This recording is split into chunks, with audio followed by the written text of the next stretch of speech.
I've been asked over 1,000 times why I continue to do this, why I continue to at least hope that I can get everything back in order where I once had it before I got stricken with cancer, before I got stricken with blood clots in both my lungs, or a failing kidney, or um, an amputated right big toe. I've been asked 1,000 times, why do you continue to do live streams when it seems no one cares enough to help your cause? Well, people have cared enough to help.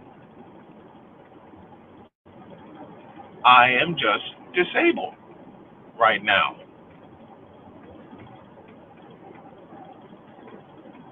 I am just in a position where I'm trying to find work. I'm trying to help my family get back on our feet. I'm trying to get things together. And as I'm driving home tonight, I've had problems with my vehicle come up. And I've had people ask me, why don't you ask your wife for help? Well, Jody's got enough going on, man. She's been taking care of me, really taking care of me for the last 3 years.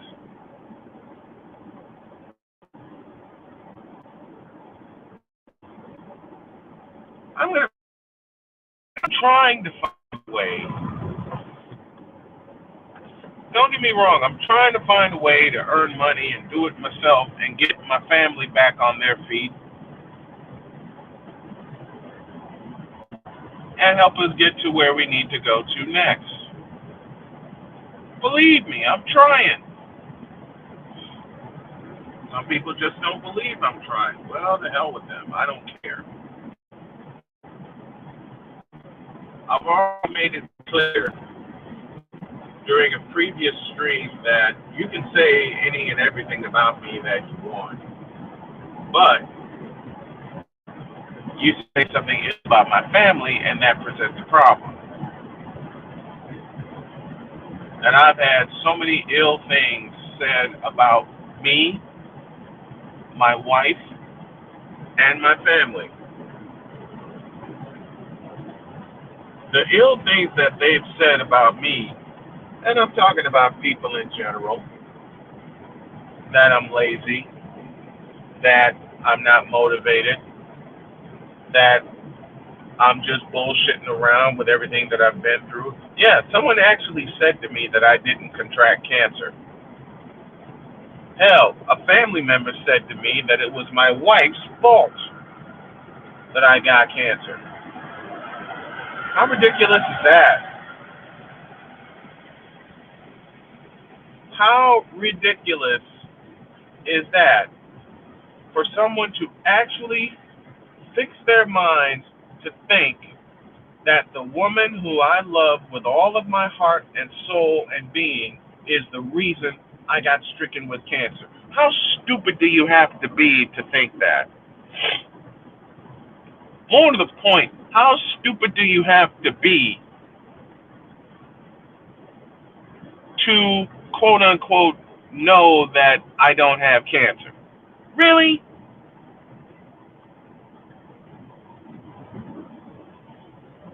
And people wonder why I get so pissed off at times so very easily.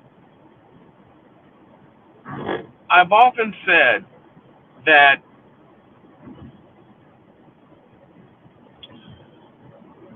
the two things you can take away from a man to really hurt him are his family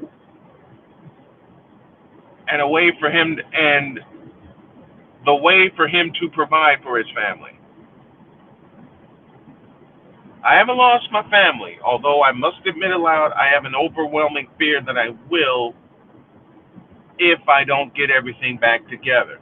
And I know logically that is not true because Jody has been so awesome, to say the least.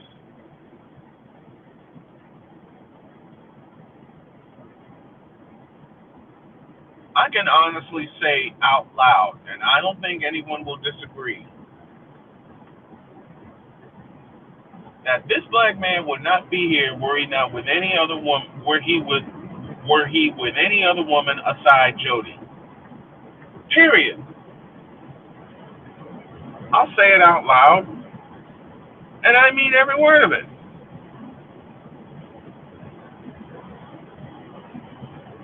Am I gonna have to find a way to beg, borrow, and BS so I can get enough money in my tank to get my daughter tomorrow and Friday?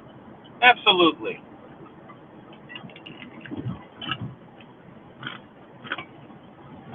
But earlier today, I actually said out loud, I quit. And then a friend of mine responded with, "You're not allowed to." And he's right. I'm not allowed to. Crazy enough, I got people that are depending on me, especially the woman I married.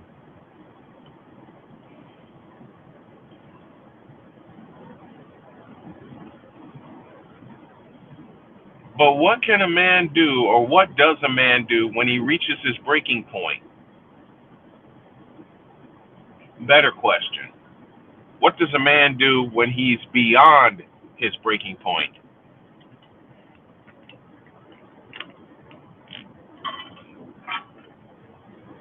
And for a long while, I have been beyond my breaking point.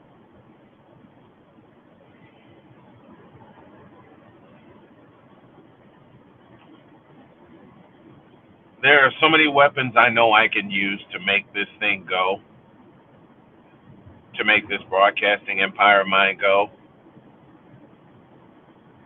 But there's one thing I forgot to factor in all of this.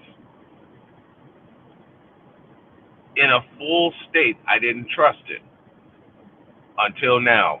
Why? Because of my fear of failure. Not only a fear of failure, but what do you do when you're trying to lose that fear of failure and you got people on the outside constantly calling you one? Let me repeat that question. What do you do when you are trying to not operate under that fear of failure and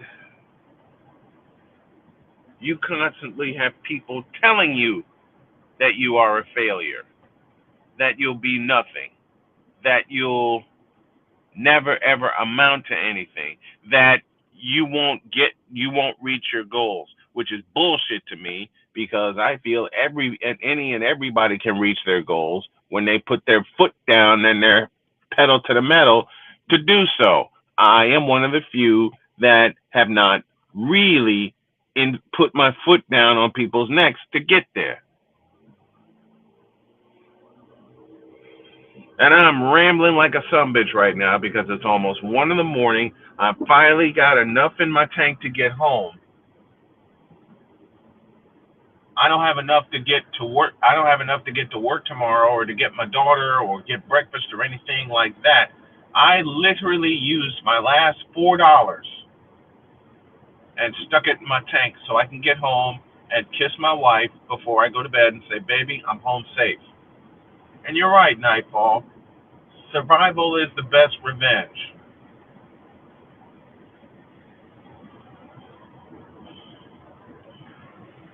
You wonder why I do this? Because for the first time in many years, I believe in what I'm doing. I believe in my cause. I believe in why I'm doing this. And that's to take a chunk of whatever I earned this year and donate it to cancer research. If it can help me, I know it can help many others. That's why I want to do my GoFundMe for the Snowman Stadium tour. That's why I want so badly to go to New Orleans as a member of the press and see the Super Bowl and take my wife with me. That's why I want to do this. That's exactly why I want to do this. I'm going to be probably up all night working on my website because today is officially August 1st. It's football season, and damn it, there's a lot that I want to do. I sat in my office earlier today crying my eyes out because I thought I had given everything I had to give. And that's a lie. I haven't. I am not even close to done.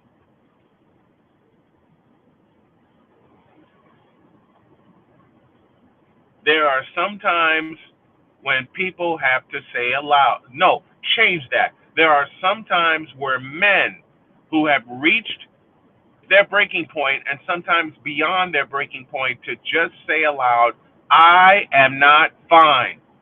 Well, God damn it, I am not fine. I'm pissed off. I'm determined, yes. Do I want to see this happen so badly I can taste it? Yes. But I have moments like this where I am flat out pissed off. And people on the outside say, well, you can't operate that way.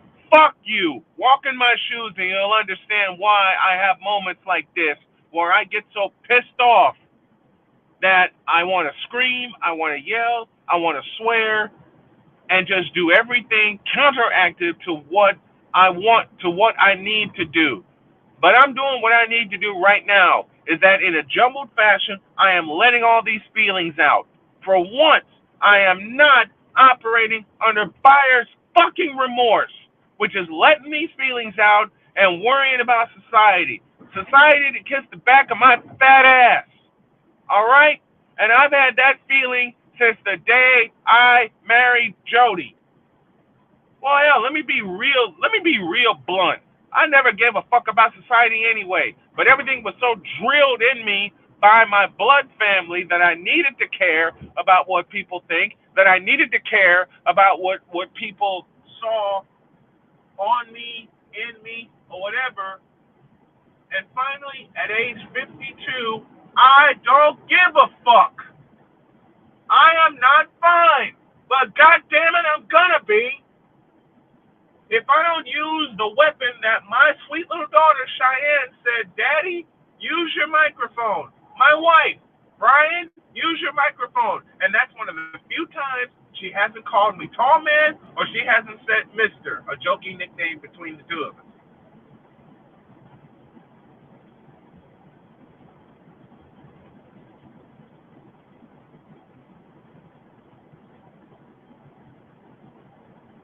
You know the thing that really pisses me off? And I'm going to go ahead and say it out loud. You're right, JJ, I mean it. I don't fuck about society anymore. I don't care. I don't fucking care.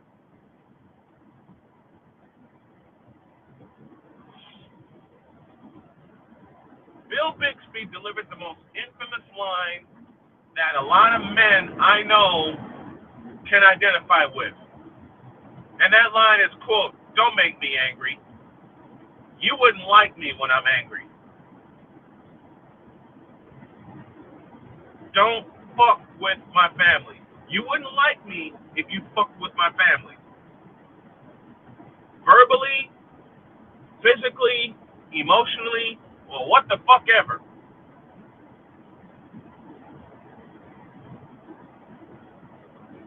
I haven't done a baseball game since April. Not a full one. And like Eric Nadal, the voice of the world champion Texas Rangers, it took that for me to realize I needed a break. Bad. After I did everything with Iowa women's basketball up to and including the national championship, a couple days later, I sat in for JJ for a couple of Phillies games when they played, I believe, the Pittsburgh Pirates, and I'm going to do it again later this month when they played the Houston Astros. It takes extreme moments to get organized. I'm at that moment where I'm going to be up all night getting my shit together, getting my shit organized. Baseball, football, basketball, whatever I need to do. And now that I've unlocked a few things, I know how to handle it. But god damn it, can I believe in some people to actually reach out a hand and help when I beg for it?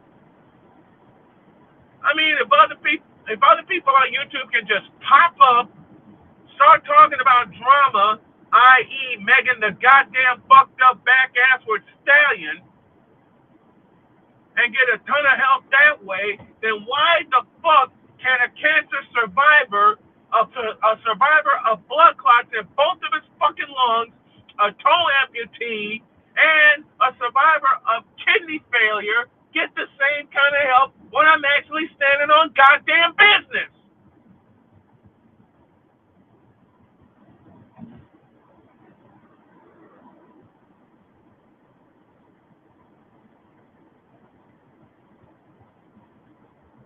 Peter Finch delivered a line in the movie Network, the classic from 1976, when he said, "I'm as mad as hell and I'm not going to take this anymore." Well, I'm beyond mad as hell.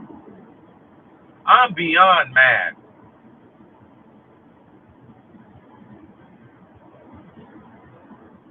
I may be 52 years old, but god damn it, I have my points. I have my moments. And Lord knows earlier today, I had some moments to the point where I was listening to somebody online, a very dear friend of mine, and you know what happened? My body simply crashed.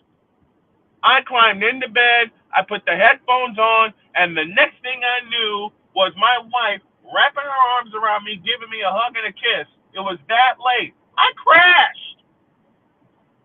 Anybody been there? Put a one in the chat if you've been there. That you have been, man, so tired, so exhausted, so beat and beat up, trying to live to not only your expectations, but the expectations of outsiders that don't belong in your front fucking row. That your body just simply fell out. I fell out.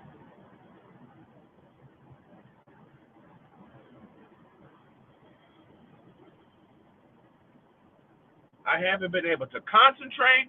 I haven't been able to focus.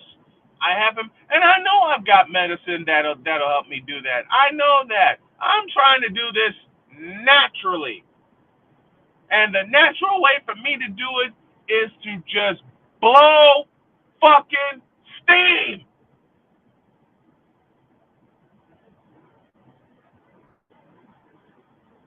There are some days I think I can't deal with this shit anymore. God damn it.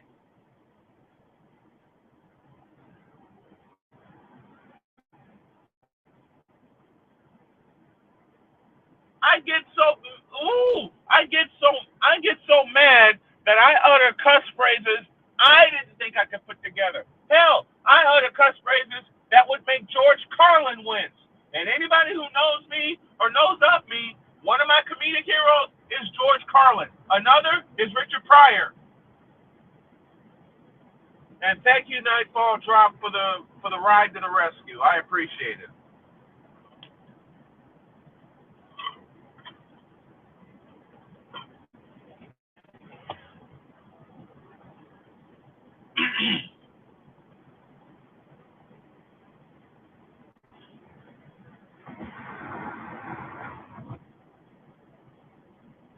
I get so mad at times, and yet, what do we, men, answer this question? No. I want to understand if you can answer this question. Have you ever been so mad you want to just let loose, and yet you got every rule of society playing in your head saying, you can't do that.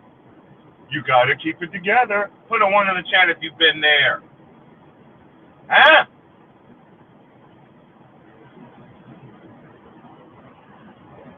There are so many times in my head I just want to tell people, fuck you, your ticket to, and the goddamn motherfucking high blunted ass you rode in on. You know, the only person in my life that is still in my life that's heard me say that aloud and actually been there with me, I married her.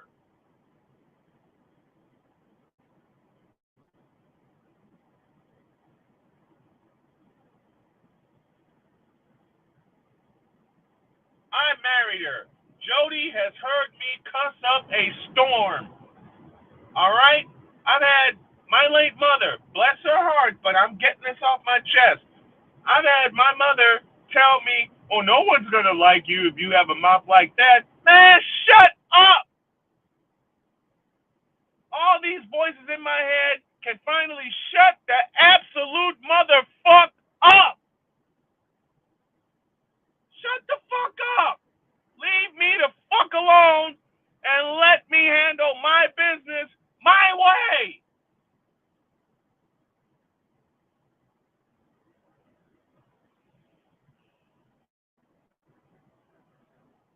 People wonder why I watch old football games so much. It keeps me calm. A shoulder massage from my wife keeps me calm. Comedy keeps me calm. Laughter keeps me calm. But this is one of those points where I have to simply let this out.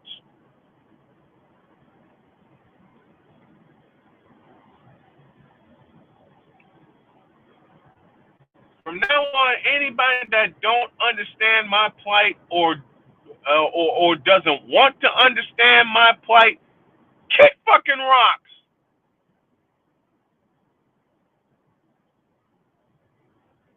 I jokingly say on my morning show, I will not cuss, I will not cuss. Sometimes I say that to keep me at bay because if I let loose with a cuss fit, I will shock a lot of people. And I have shocked a lot of people. The biggest way I've shocked a lot of people is I've looked society in the eye beginning tonight and I've simply told them, fuck a whole lot of you. I'm tired.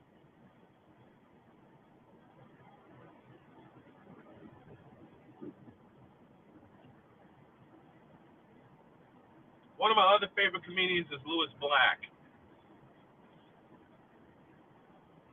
These are we are adults. These are the words that we use to express frustration, rage, anger. In order you don't pick up a tire iron and beat the fuck out of somebody. That was from his special of Red, White, and Screwed. And some days, y'all, I feel totally, emphatically screwed. I feel screwed and screwed over.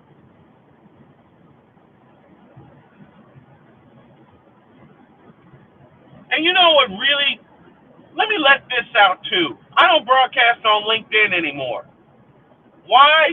Because there were some people that caught some of my live broadcasts when I do stuff like this,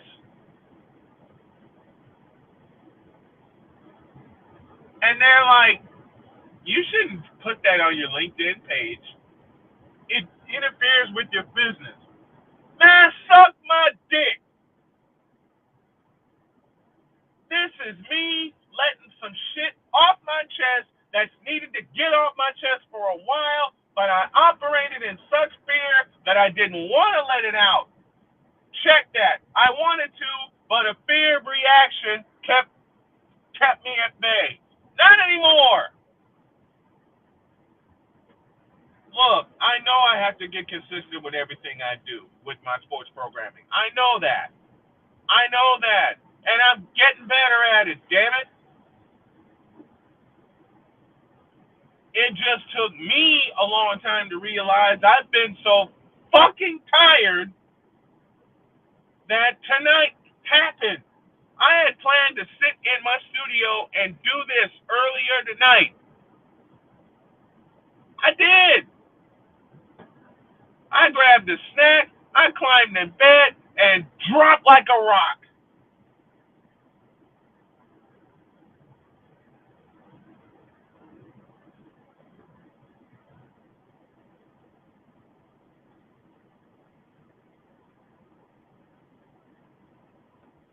I've been told the same thing, doing less games online and more in person. I'm gonna do both. So whoever said that to my friend JJ, kick fucking rocks or get kicked in the goddamn throat when we come at you with our broadcast, you son of a bitch.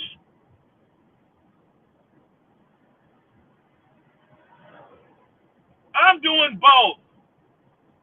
Hell, I had two different stations want to bring me out for an interview, and then the next thing I get is a fucking email saying thanks but no thanks. You know how little that makes me feel with the 30 years of broadcast experience that I have?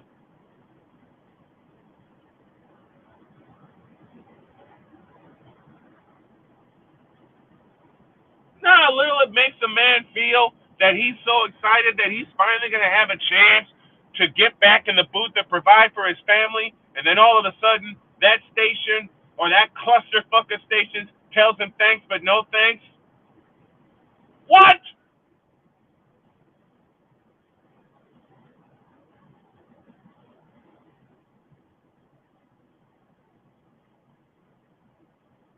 You know how close I've seen so many men, and I'm concentrating on the men because that's what my channel is about. That's one of the things and purposes my channel is about. Men's rights and the advancement of men's rights. You know how many men I've seen get screwed over more than once? I've seen it happen to my dad.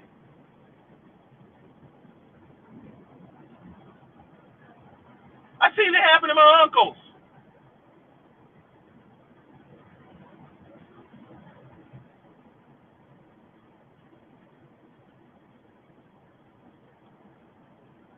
Man, I live by integrity. I live by it. I absolutely and will continue to live by it. Okay? I will continue to live by it. I'm not going to be one of these motherfuckers that's not afraid to put in the work. Fuck that. I've been putting in the work for 30 years. Hell, I've been putting in the work since I heard my first Chicago Bulls game on April 4th, 1985 in Chicago Stadium when a fellow named Jim Durham, look up the name, when a fellow named Jim Durham inspired me to become a play-by-play announcer.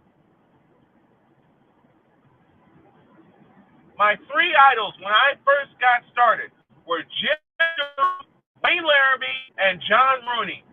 The only one I didn't get to meet was the fellow who started it, and that's Jim Durham, and that's because he passed away before I had the chance to meet him. He passed away in 2012, November 5th, 2012.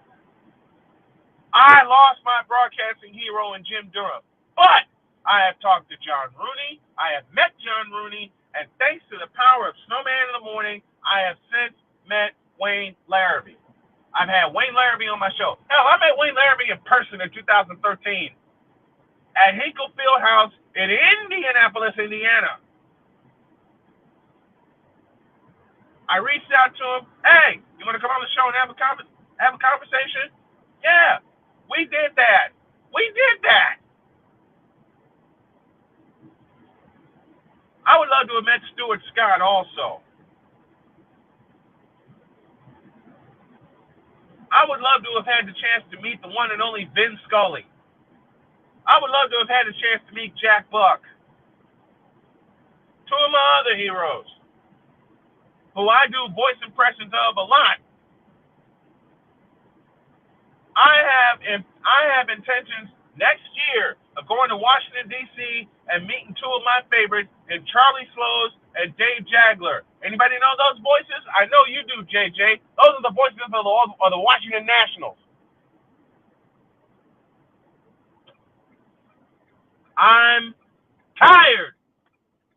You understand that? You understand, motherfuckers that don't think we know what we're doing?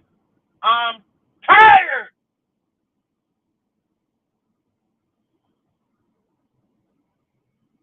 Whoever invented the phrase sick and tired of being sick and tired was on to something. I mean that. I mean that. Whoever invented the phrase sick and tired of being sick and tired was onto something.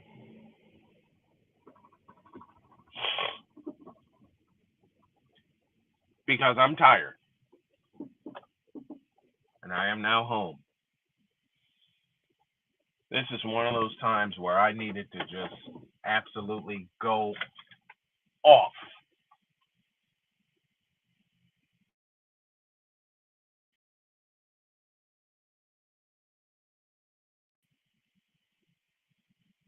I know it works. And I know I'm going to prove a lot of doubters wrong.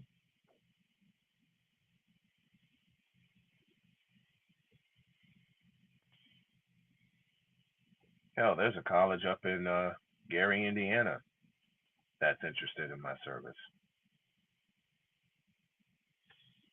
So I'm going to take advantage of that, set up a camera wherever they set me up, and I'm going to do live and in live from the booth.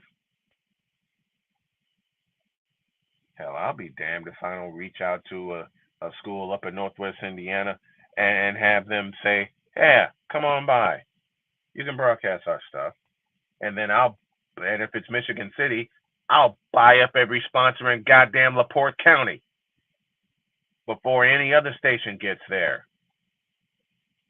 6 years ago, that's how Jody and I really, really, really got to know each other, because she's my ride or die, period. But she was also my booth producer in season 1. The first year we were together, she was my booth producer.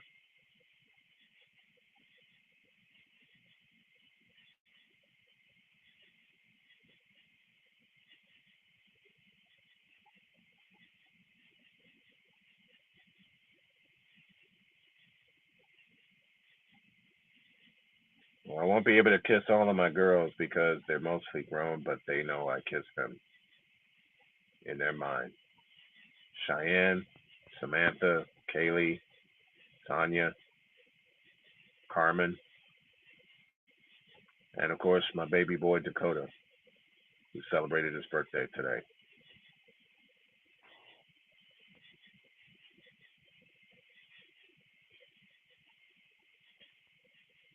And you know what, Nightfall? Thanks for the suggestion.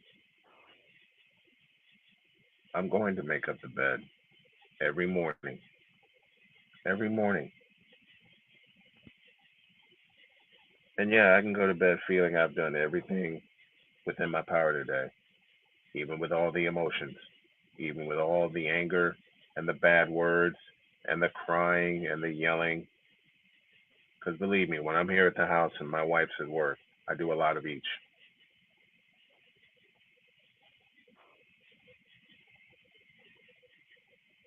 I've always said, when I used to work at Camp Snoopy up in Bloomington, Minnesota, I've always said, if I don't have a sweaty shirt at the end of the day, I didn't put in my best.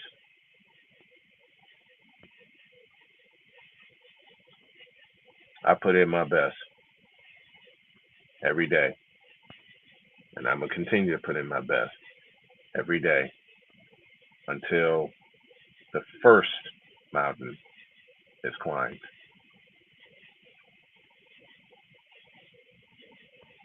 And when I say the first mountain is climbed, boy, there's more I'm going to chop down with the edge of my hand. A little tribute to Jimi Hendrix and Voodoo Child.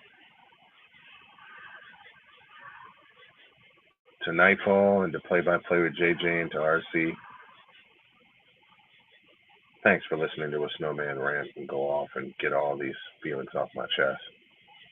I feel better. Now we can go to work. Or at least in my case, work for a little while and then go to sleep. I love you, JJ, Nightfall, RC, and to anyone else who listens. I may have to do this every night to get it off my chest, but so be it. So be it. Now I'm smiling again. Now I'm smiling again. Thanks, you guys. I appreciate you.